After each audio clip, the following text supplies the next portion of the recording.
برنامه رونیار افدام و حمود امین و خوش به تماشاوان روجاوا تیوی ام ایرو تیسا بخلک کنو لپیش بریوانه برای تماشاوان ما ابویا دمک دریجه ریوبریا خوسر آباکو روشلات سوریه با هفکاری دسته پرورده آباکو روشلات سوریه ل چند دبستان و باجارین خواه سیستم دبستان ام بیشن پرتوخانه رقمی دای آوا کرن جاره یکم کو پیواژه کی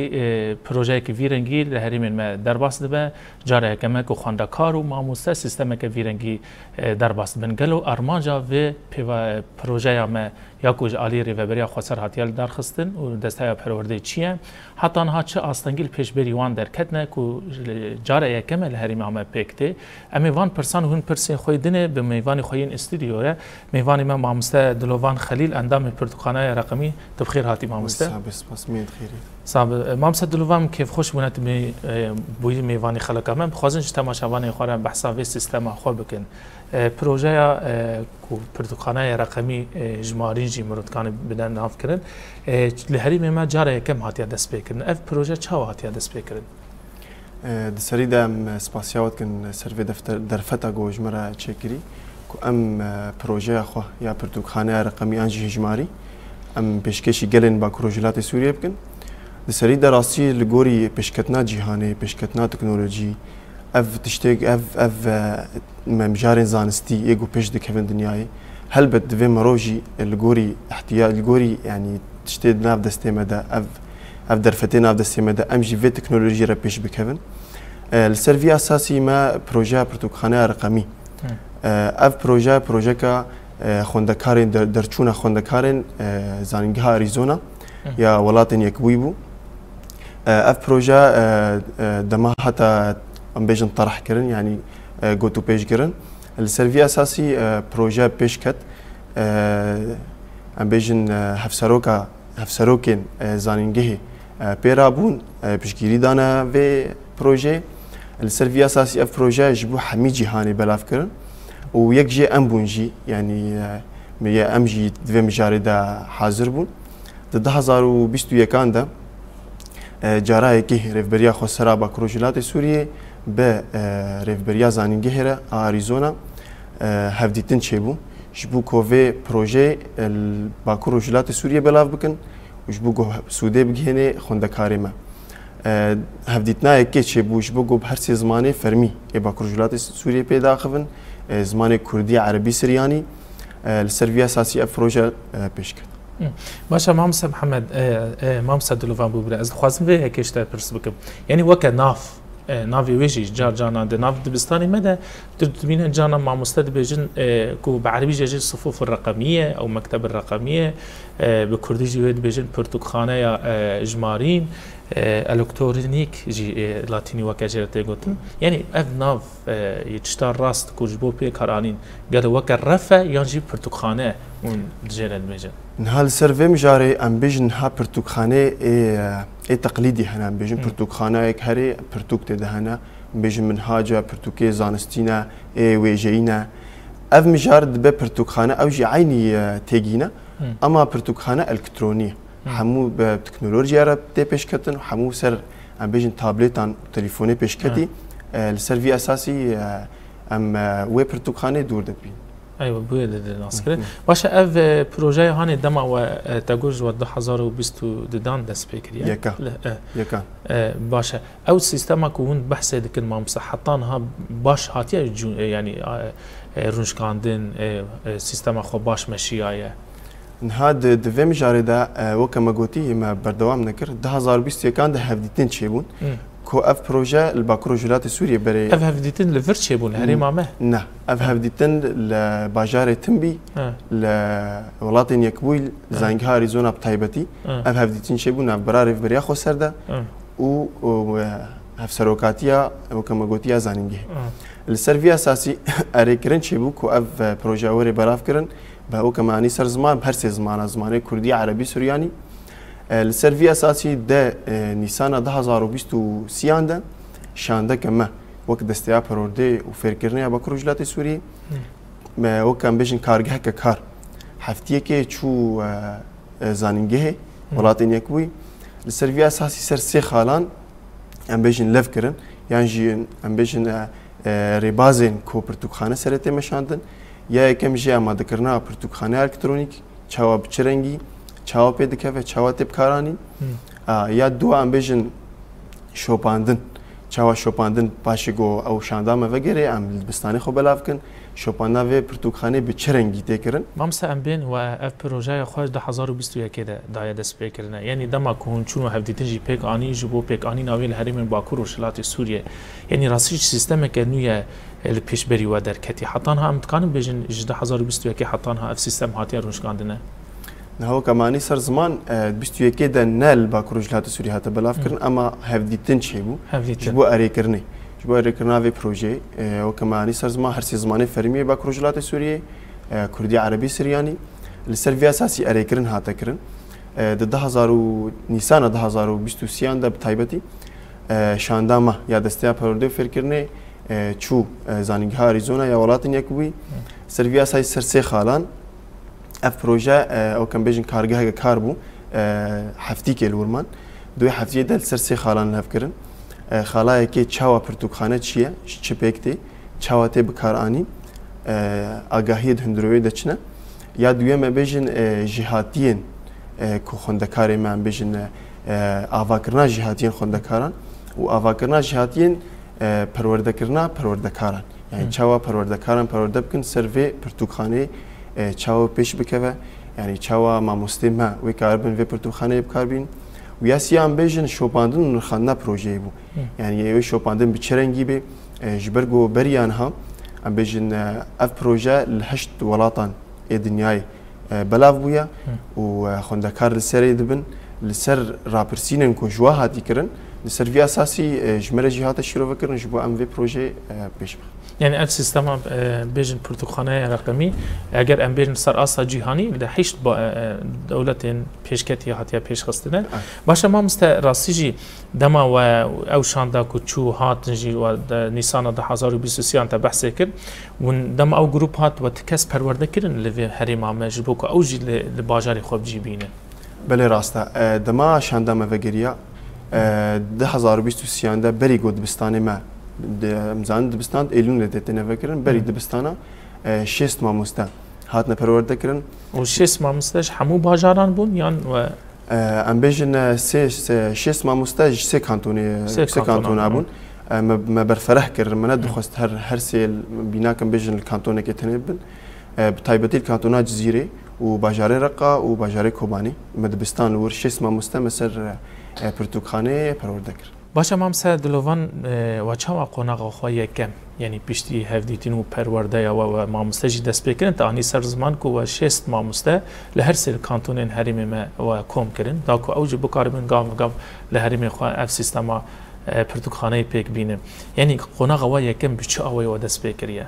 نها ام قوناغ کم ام بحث بکن ام بیشن گاوای کی گو اف پرتوخانه وری گو کارانین آگاهی جرد دی پرتوخانه ما زنگین ببه ام بیشن ویدیو ته دهبن پرتوک ته دهبن منهاج ما ایرف بریا خسر ام چاوا ام بکن یک بوند نابرا منهاج و پرتوخانه دشه بکن اف خلای کی گو آگاهی دانه هف ام کوم کرن جبوان پرتوخانه خو زنگین بکن و خندکاری مسعود جی بکن یعنی او کوم کرنا منهاج ریوبریا خسر و کوم کرن او یک و آلیکاری سازی منهاج کر یعنی و یه بدسته پرورده اکثر نه هلبت بالکاریا سازی من هاجاجی و ریوریا خسر و ام بیشن دسته پرورده ما چکرن اف یعنی ام بیشن پرتوک ما آنین و جبلی ولو ما ویدیو چکرن ام بیشن ویدیو قرقتر جر بیشن کاراکتر یعنی او ویدیو دما ام بیشن ما مسته وانه خود ده دما وانه ده هلبت خندکارن هنا آگاهی ناگهوا یا ام بیشن گهدار ناکن يعني افرز جريدر ده كيفن لسر في اساسي ما فيديو يجي شكرن او فيديو دما واج ندرجه دما ككرتا اما برنجي كي كاركترن بيجن كوبالا خندكار بكشين او فيديو جي الي وهاتيا آماده كرن جالي برتقانه كون جاهده باشه ما مسدلوان و بشتي ابخص حجماره ما مستا پرورده کرن جي و ما گو جاره كما يقول الحريم ما نتن الحريم با كروشلات سول سر اصلا گشتيش جاره كما كو بروجي كي فيرنجي تي دس بكرن يعني و تخمين دكر كو اب بروجي و بسر بكوا يعني هلبت ما گو معني سر زمانجي دس بكا خفنا خو جيهان بسر پشكتنا ك تكنولوژي ودچه و پرورده ام بيجن بگشتي بالسيرفر يا جود تشيك وحمو بالرقمي ام بيجن هجماري السيرفي اساسي مجي ما خواست ام فيدر فتي ام مش دستي خو نبن ام ما مستي خو خوندكاري خو سيرفي اساسي برور دبكن هل بتا برسجريك دركتن يعني نقبول كرنج ملي ما مستوى هبو خوندكار حتى ام بيجن السيرفي اساسي ورنا برور دكرن دمجير دوا لما اف برسجريك ما در باسكر باشا مام سدلوفان ام بين يعني اف سيستما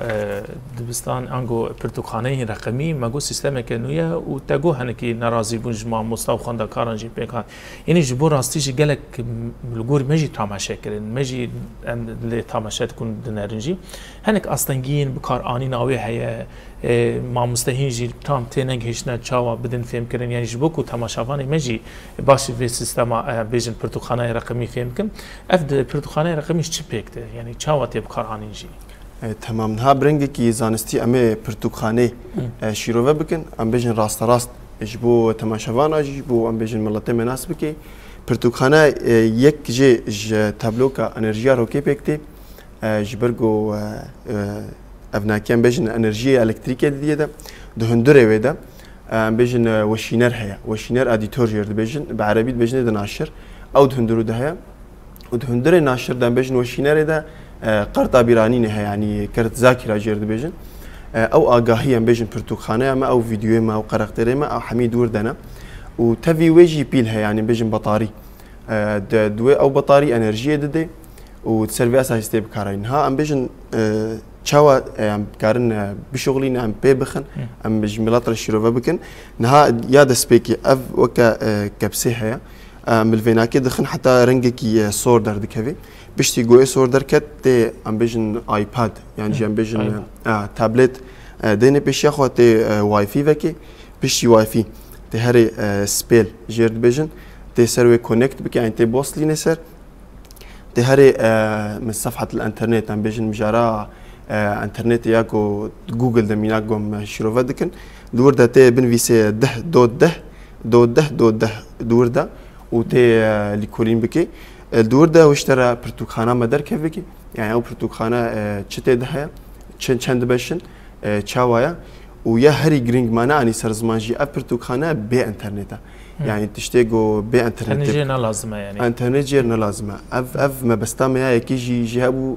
جو يعني بيجن اكولوجيكا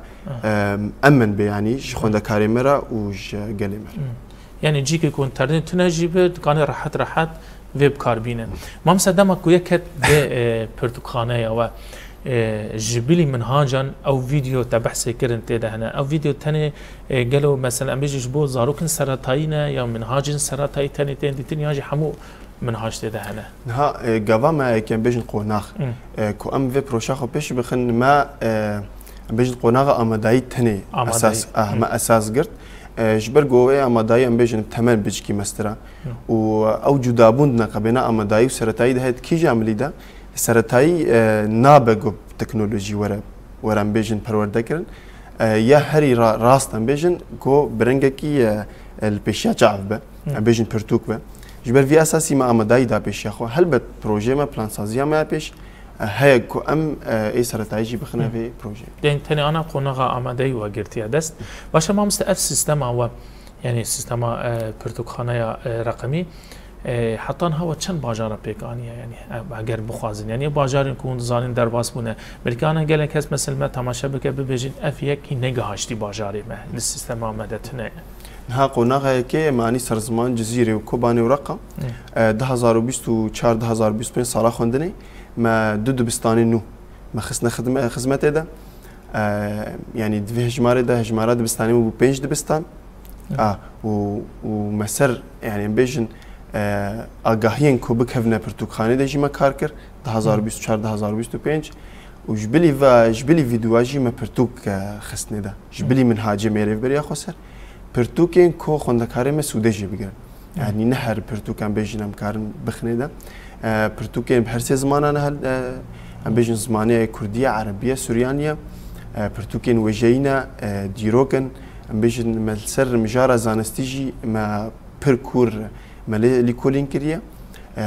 يعني هل ما بستعمجي ام بيجن جو خوندكار او بخو لي بكولي میناک درسك سر ام بيجن سر كيميك درسك بر كارد دفان دمادا ام بيجن هري لسر برتقاني لي كولين بكي يعني خوندكار بخو لي كولين سريب باشا ما مست ازبيجن لما تقول سيستم اول سي كانتونا بلاويه ام بحث جزيره كان جزيره هري كم تشتاكو اجي زانم بيستو دن افندن وك باجار جريداي خباطه دسته پرورده جزيره هيا يعني قال اف سيستم دبستان ام بيجن برتقانه رقمي لحمو باجارين جزيره بلاويه يانجي تاني ام بيجن قامشلو حسكه باجارين چن هم في ديار بكن دبستانه كي قوم فكر من الباجاره چلاغه فكر چلاغه يا كي الوربو ويا دويم يا كدي ام بيجن يا جزيره ما سيرفيس ذكر الحسكي باجاري حسكي باشا بروجي وهنا وهندمي بيش لتوهيه باجاران بلا بكت بيشتي كما يعني اف كيف خوشبونا ملط بيجن كيف خوشبونا خوندكاران مالباطي خوندكاران ما مستبخه ديتن گوتشكين وجنا يعني سراستا باكروجلات سوريه تشتكي راستي كار جرد في ام بيجن گهدار کرن جرد في گاف بروجه پیش که يعني ما كيف خوشيا ملطي خوديت سيرفي اساسي بروجه مهنا ام پیش بخن يعني ام بيجن دبستاني خوزي ده بكن بروجه ما سالا بي ام بيجن مشش دبستاني دي بخن خدمته ده شش دبستان هر سي كانتونين الان بيج باكروجلات سرانسري باكروجلات سوري بشگیری کی مادی جی لازمه ما مستا آبوری داره اگر تو نبه تو بحث آیپاد هات که تو بحث گلک چشتان که این اویک دسته پروردش ورد که هون ددن دبستانا یانجی تاریخ استنا که آلی کاریات که نه دویم جارده راست دسته پرورده به وگری دایا او آلی کاریت که هلبت يعني بيجن روشا ام بيجن هرمامه در باس به پرسگریکن سیاسینا لشکرینا ام ناكم نظام جارده اما اف برزگریک هلبت قلسائيا بيجن دكار شيدكي واصلا بيش ما درت كفن يعني ام بيجن فيديو قرقتر ام نكار زياده شي بكن يعني بيجن برتوك جدا ما قويك بك خبرتو خانه دا او جي كار دفي سروري كرن اف جي دبي برزگریک جمر راستي لي روج بروج بهولداني ما يعني بيجن بهولداني خونده كاران ومالباطان امي فا برزگریکان درباس بك باشا ما مست يعني راستي كاريكي باشا آموزشی پر پیشکتی جی لیگل کسب ببیجن این تماشاوانه کی مجموعه ببیجه یعنی آرمان جواد چوبوی دوی وقت هانی ده و اویک در خستیه یعنی جبر کوروشاد بستان ما زاروکن ما هون زانن ام دروشه کی چواره در باست بنجی بلی مرسر ام ببیجن دنیا پیشکتیه تکنولوژیا پیشکتیه آرمان جوی سرکت چنه یعنی دوی دم هانی ده و اویک ده دست بکره هم زانن هریما ما بروشه کی گشتی ام بحث بکن جروجاكو ام هات الدنيا ام زانن يعني خوندكاري ما برنجك يعني ام بيجن ما مستوى خوندكار ما مستوى بس اموراكو اغاهيا بجهنا خوندكار ما في رنجي فهم كريا ما مستهر تشتوري فهم كرن يعني ما بستك مجي يعني ام بيجن خوندكار ببا ايجو اغاهيا بقرا اما ما مستوى ببا سربرشتيار تاني يعني بس سربرشتيار وريا راس يعني خوندكار بك نايوي معناه انه ما مستا اما اغاهيا بجهنا وخوندكار بيجي ده تمام فيرنجي ام تبش كتنن بيش ناخلاص يعني جبيلي مثلا بيجن يعني سيستمك فيرنجي هاتيا روشكاندن كو ما مستا دفردم دمكو پروردن سرتي داين ما مستا رولا خوندكار جيتي ده هي تاني ما مستا هر تشتي شروع ودك بيش دخينه هلبت معني سر زمان اف بروجا كو خوندكار بجهوي أصلا جوب خوب برورده بكر خوب برورده بكر چلی کولین چه تشتک به بالاوی ناکی چه پرس به ما بستامشی اویا دسته پرورده فکر کو اف خوندکار دریا پرتوخانه دریا و پروژه ده بگه واقعی گوت خوازی خوندکار لمال دکانه درباسی جهه پرتوخانه و به اصولش بگره نه هینا نگهانه به اصل راستی اجبرگو هینا برفرهبونا مجی هینا قاف بقافة دبي حسن او جهاز الكتاب بشكل هبه دبي حسن او جهاز هبه او تابلت هبه ام بيجن اكولوجيك راست هبه بو كاربين يعني تماشاوانك انا بخوازه تابلو جميع هبه بخوازه او تشتا قوتي درباس ببه نكانه او جهاز جميع هبه شي نابي راست ما مسدلوان بين يعني جبو في كاري هاني نرخاندنكي باش و سرپرشتيا يعني يا برتقانه رقمي چاوته كرين يعني سيستم كبير ها در ام بيجن دي جورين سرپرشتيا هنا سرپرشتيا كيا ماموستا چاوا ما مناس کنه ما مستسر پشتی باش که چاوا پرورده کری یعنی پرورده گوجر چه کری ام را پرسینا هر بیش نفبرا سه ماهده ام را پرسینا ج ما مسارد شینن ام یانجی ام بیشنو ام میناک گلک پرسه مهنا چاوا اف ما مستا میناک ام بیشن خوندکار باش دبینن پرتوخانه چه تدکیم دبینن چه کیم نینه چه احتیاجی و هنم بیشن میناک پرسگریکا که مرا درکت او پرسگریکا الکتریکی لدبستانه يعني دفي مليدا اف برزجريك متخست ام برنجي كي راست بكن ام بيجن ما شهر سري جير ديت جو ام تابلوين رجيارو كي ام دبستان دين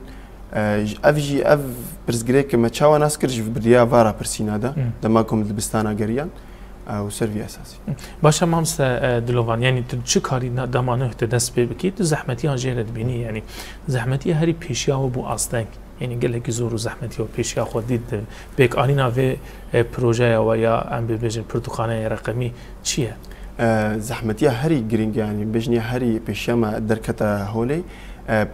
يا اقبال كرن ام بيجن ما مستا في بروجي قبول بكن يعني ما مستا في بروجي شخوندكار باشيرو بكن اف برزغريكا كان بيجن ما دركت يعني وكيدن برزغريكا ما اجبر قوتشكي نوجانا اجبر قوتشكي جريداي تكنولوجيا في راستي جي اري ام بيجن قالما وجفاكا ما بقشتي دفي الي دا راسي الي كاربون مرا اما برزغريكا ما دركتيا ما مستيا امسا دلوفان ماغو بروجه هر تم ام دبيجن نوها لهري من باكور وشلات سوري سر اساس سوري جي هر چندی بجبو کس تماشاوانی من بیجن مثلا هر تم ام پسنی ویددن بیک آنی نویل سر عرده هون شوپینن جی هون راستی جی تشتا بر بچاف دبینن کو استا خوانده کاران دوی مجاری دا پیشکتیه ما مستا و گلک جی رازینا و دا خوازوان هی هین بیتر بر فرحتر با اف پروژه اوه ان هراستي ام بيجن غافاي كي دماكم تشند بستانات شوبينن ام دبينن اف خوندكار وما مستا حتى كيجي استي بشكتن بارتشويه يعني ام بيجن ما مستا هادنا اغاهيان بوس خاصي بوس سرپرشتيار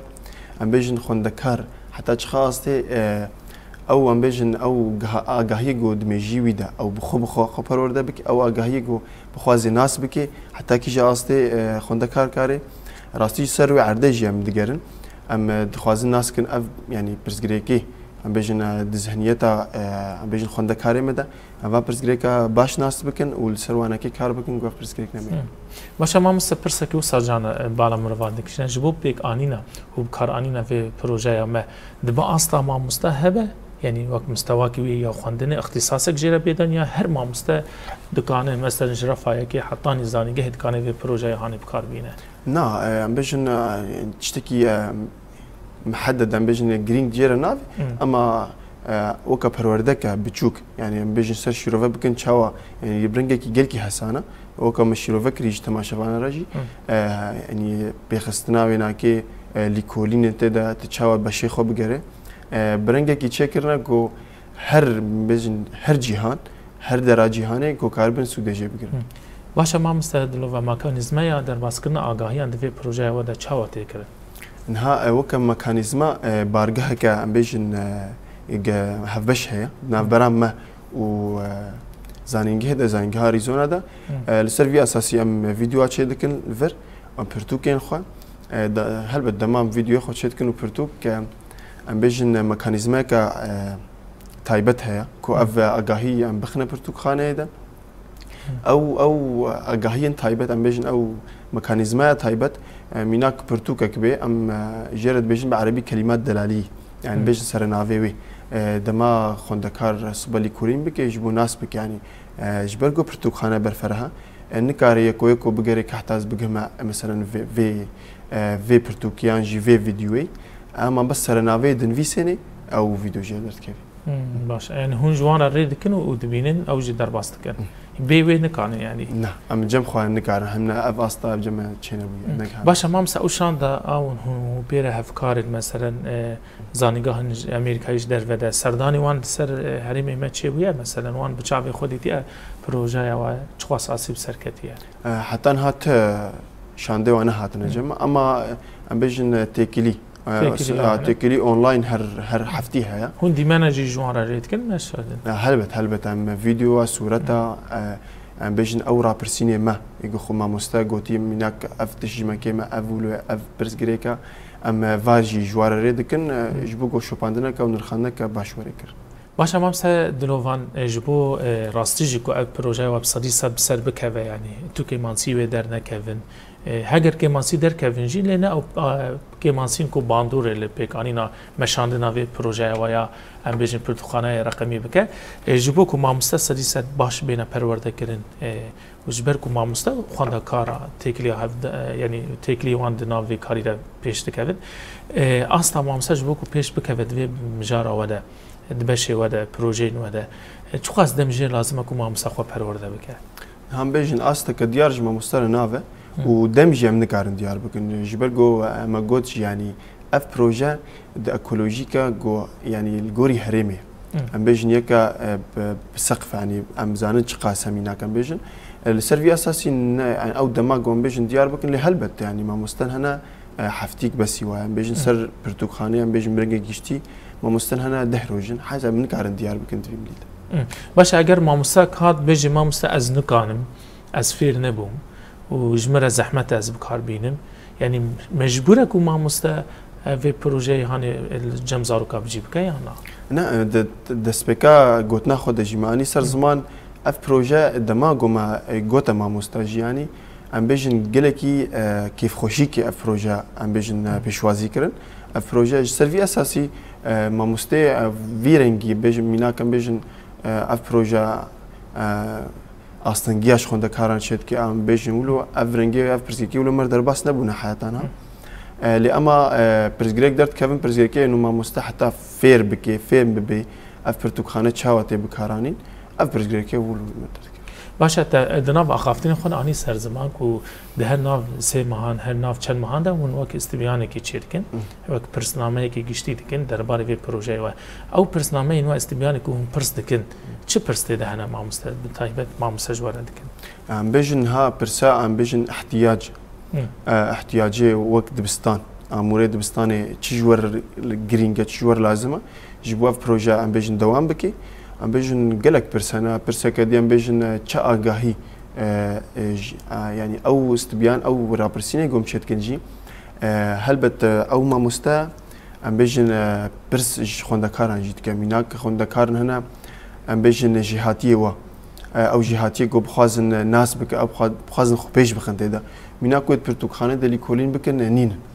السيرفي اساسي اف برسي ولونا كوب ام بيجن بروجاما برتوخانه ما بيحتر برفرهبه اف برسي ولونا باشه مامسا اف پروژه ام بیژن پرتوخانه رقمی تاني ام بیژن جبو خواندن و پرورده تکل داره یان جی مثلا تتکانه همو بشین سازی دنیجی اویا که بکار بینه نه دما اف پروژه در کت جارای کی ما گوت جی هشت دولت جهانی ام بیژن هاته بکارانین الجنوب افریقیا جارای کی چه بو لور نه بس ام بیژن نمجارا پرورده تانی هاته بکارانین گلک مجارا دا ام بیژن بکارانین یک جی ام بیژن دستین ام بیژن چاندنی ام بیژن تندرستی دوا آلیا دیجی پرتوخانه کارن سودجی بگیرن اما الجمع هنا من نگهانه وی ام بیژن ام واسازی دیجی بکن حرکت ده لی بدما پیش ده هل بدما تشتکی بکن يعني مرود كانوا بيجي تماشاوان بزانبن كو بروجين في رنگي هاني دستين كل مروف تماشا دكن كسين كل سازي خوي دني دا كار دكن دما دبينن هگر بخوازم بهتر آگاهیان ده درباره في پروژه ام بيجن پرتوخانه رقمي بدست بخينن دسازي خودم كار بينن نكانن سردان او بكن مامسته هلبت دليل فكريا هر سازي هر جملات رجيم بيجن كو في پرتوخانه باشتر سروي عرضي ام بيجن ببين ناوندك وی تایبت هیا مامسته جبو سردانا و یان جید کانی بچه هر دبستانه کی یان جید دسته پرورده یعنی آنا یکی بخوازه ده آبودی ده کار دکه دخوازه وی پروژه و در باسی سازی خوشی بکه یعنی کارو خوادی خود جی بکه به سردانا و بکه جی که وی تایبت هیا یان جی هن دبستانه يوكا جهمي تايبت جهه بيجن او اكاديميا ليكولين پرورده و ليكولين استراتيجي لقام شلويا كارن سردانا ور بكن او ام وكان بيجن جهما ايجو يبرتوخانه ام بيجن ببرسياره برتوخانه لورن وكي دنجي دبستاني ما ايجو مديار كري چلاغه حسكيه رقانه دبستاني ما رقانه ياكل كوبانيه باشا ما مستدلوان يعني بلان و يعني وبلاني وجبو دمي بيش جبوك اف سيستم ا بروجي هاني هين بيتر بسر بكذا توايا باجار جدا هين كو هين بجيناني يعني بيبجي كرن چه بلاني وهنا نهار راستیجی پلانه ما سالا خوندنم بیشتر 2024 2025 پلانه ما هبون که ام دبستانی خوزیده بکن ام مینا کم بکن 6 دبستانی دی بخن خدمت ده لیم زن روشا ام بیشتر یا سیاسی ام بیشتر روشا هریما مبگشتی تو گوتر در باسو آستانگی پیشیا مگرد که پروژه ما برفرهت در بله پلان سازی ما یا سالا وری که 6 دبستانی دی بکن خدمت ده ام بیشتر سر استابا کروجلات سوریه ام بیشتر داکو یعنی خوندکار بخو ام بیشتر سر تلویزیونه یعنی ام بیشتر ولو نکاری ام بیشتر راست انو گرینگیا پرتوخانه ناس بکی ملت نکاری گرینگی ناس بکی جبوگو پیشگیرتی ام بیشتر بده خوندکار بده زاروی خو لسروی اساسی پلاننامه ما کو ام بگهن همی باجارین با کروجلات سوری باشه ما مستدلوان گوتنه کی تی داویه جبو ما مستخواندکارن به تایبه جبو پروژه پرتوخانه رقمی بکارتینن تو بخوازی جوانه چشکی بیجی کرم کن راستی ام دبیجن نو وک ملت وک گرین با کروجلات سوری اف دسکفتیه کو کتی دستمه ده دملی پرتوخانه ده ام بیجن دملی پیشکتنا تکنولوژی ده و دسکفتیاج دستی خو نبن ام پیشگیرتی بدن ما مستخوا ام پیشگیرتی بدن و خوندکارن کد خوازن جهاتی خود دریا پرتوخانه درخن یعنی جنب بیجن لیکولین خو برفرهتر بکن هیوینا گم يعني قل وملط جفاكا ما مرة على كاربيت في مليدا او پیش بکه گلک سپاس ام که خوش بو مام دلوان خرید بو میوانی برنامه ما بله تماشاوان برنامه رونیار ما ایرو خاص کو امرونیه کی با ویژن سر سیستما پرتوخانه رقمی کو ما گودم که لهریم ما گلک ملت ما پی بهستنه لنظام بون کا درباره سیستم چاو هاتیا پیش اصله هول دان دوی خلق خدا کم زیده هنک آگاهی بواره پار بکن همو کارین کنه دست پیدا کن زور زحمتی آوی هیا هیوید کن که ام چقاسی عالی کار بن جبو پیکانیا و پروژه هانه و گلکی باش به هیویدار اف خلقاتو پیشکش کردن نگوری دلی وابو جبو خلق کنو هر شاد و بختور بن